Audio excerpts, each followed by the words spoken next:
Well, when you think about Kansas City's Hallmark cards, you probably think about greeting cards and gift shops. But Hallmark has a business-to-business consulting division that focuses on employee wellness and employee recognition.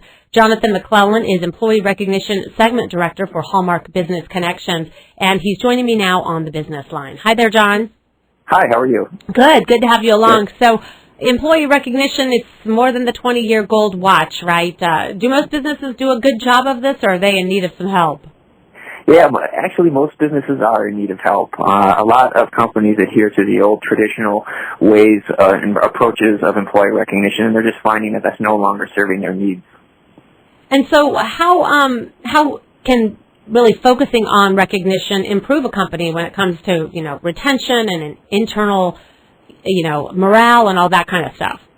Yeah, companies are learning, and leaders specifically within organizations are learning that leaning into employee recognition is a way to influence and strengthen employee engagement. And they're building strategies around that. And the old traditional ways of doing it was reacting to employee satisfaction and trying to address retention. But as we all know, there's such thing as good turnover. And if employee recognition solutions are in place as a one-size-fits-all solution, you're not necessarily investing in the right places and getting the right results.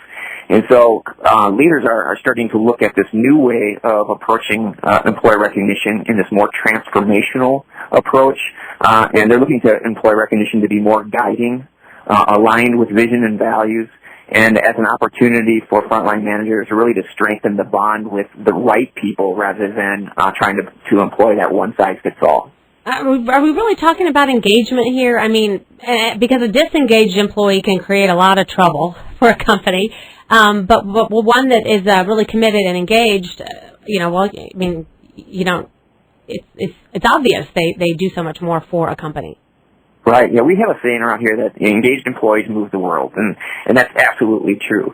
They're much more committed to the organizational objectives and goals, and the real driving differentiator here is that there's a misnomer that engagement means happiness or engagement means just employee satisfaction, and that's not the case. It's that emotional commitment to the organization, and it's a win-win for both the employee and the company. And so, yeah, it is. The employee recognition landscape is starting to shift into that employee engagement sphere. And companies are recognizing that there's a direct correlation between employee recognition strategies and employee engagement levels. And although it, isn't a solution that is going to be 100%, I mean, just having an employee recognition solution isn't going to solve that engagement equation. You do need to take a very strategic approach to a recognition to make sure that it is aligned with that engagement strategy. I think, most of the places I've worked, employee recognition has just kind of been the attaboys, as they come. Nice job, a quick email, but nothing really consistent or organized. But what you really do is craft a program for a company that keeps them on target when it comes to employee recognition programs. Yeah, that's correct. The approach that we take is what we refer to as the enterprise solution. And the enterprise solution is putting more form and structure to your employee recognition and recognizing that there's a complete landscape of recognition opportunity, both the informal to the highly formal forms of recognition. And to simplify it, when you look at it, the informal are those activities and those opportunities to recognize more frequently. They generally take the form of a lower monetary amount or a non-monetary amount in terms of how I'm connecting with that employee. And on the other end of the spectrum, it's more highly formal in the sense that it's less frequent and has more monetary consideration associated with it, but it's planned and predictable, where that informal is in the weeds, it's organic, it's happening at the discretion of the managers and the employees. And so in that informal space, you have employee-to-employee and manager-to-employee recognition. And then on that formal side, you have more of the company-to-employee recognition. And when a company can understand that full landscape, then they're able to strategically build a solution that addresses both of those needs. And then they have a way to monitor globally have a global line of sight to what's happening across their organization. But then they offer that local control for people to be able to use the tools in a way that's going to get the most from that solution.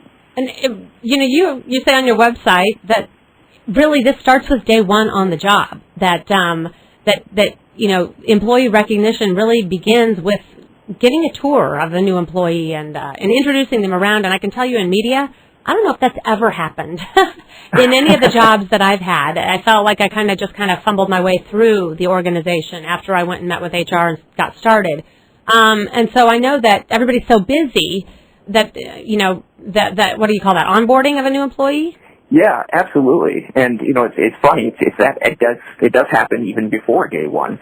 So during that onboarding process, when a candidate engages with an organization, that's an opportunity to recognize that individual and kind of set the tone for the values that you hold as an organization. And especially on day one, we know that these candidates have options out there, and they've chose you as a company that they want to work for. So it's an opportunity to recognize and validate that decision, and show them you're just as happy that they're joining as they are joining your organization. And so a great example is when I started my first day, I had the welcome card signed by the entire team waiting for me at my workstation by the time I got there on day one. And what that does is it's a great way to show that individual, that new hire, that there was consideration. People thought about you coming and joining the team, and they made plans to welcome you in a way that's exciting. But beyond that, as an employee, gains experience within your organization, they really start to move through 5 distinct stages. Initially, it's that learning stage. That first 90 days, they're just trying to figure out what's this company all about, how do things get done, who are the players within the organization, and how do I have an impact? And in that 90 days, it's really important to reinforce and recognize the behaviors that are going to set them up for success. And then they move into the doing stage, the second stage. And that stage is all about me applying what I've learned, and then starting to put that into practice. And then recognition starts to take the form of, when I see you doing those things, now I'm able to acknowledge and validate and show you that we appreciate that you are doing the right things. That third stage, moving into that third stage, is the producing stage. And that's actually taking your activity and actually generating a result. And then recognition should be associated with the results that I'm producing.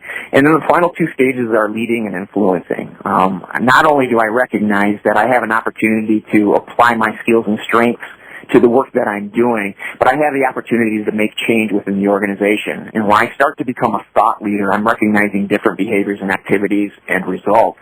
And then finally, that influencing stage is all about being able to elevate the work that other people are doing, and then me using recognition as a way to engage others. What about just how much it costs to really engage in employee recognition? It's a great question. It's a question that I most often get when I'm talking with new partners.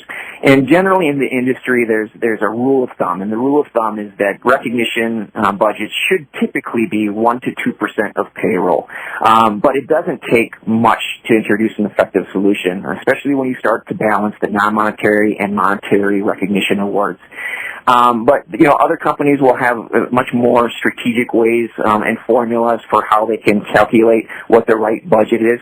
But the real answer is just understanding what the business objectives are first and foremost. Understand who are you trying to engage through recognition, and building a budget around that. It's a matter of being able to assess how many people are we trying to engage, the length of time and duration, and then we can definitely back into a budget that would be workable for an organization. All right, and how do folks find out more about what you're doing there at Hallmark Business Solutions, Jon? Yeah, interested parties can visit hallmarkbusinessconnections.com for more information and information on how to connect. All right. Thanks so much for your time. I appreciate it. Great conversation. Jon McClellan, Employee Recognition Segment Director for Hallmark Business Connections. Have a great day. All right. My pleasure. Thank you.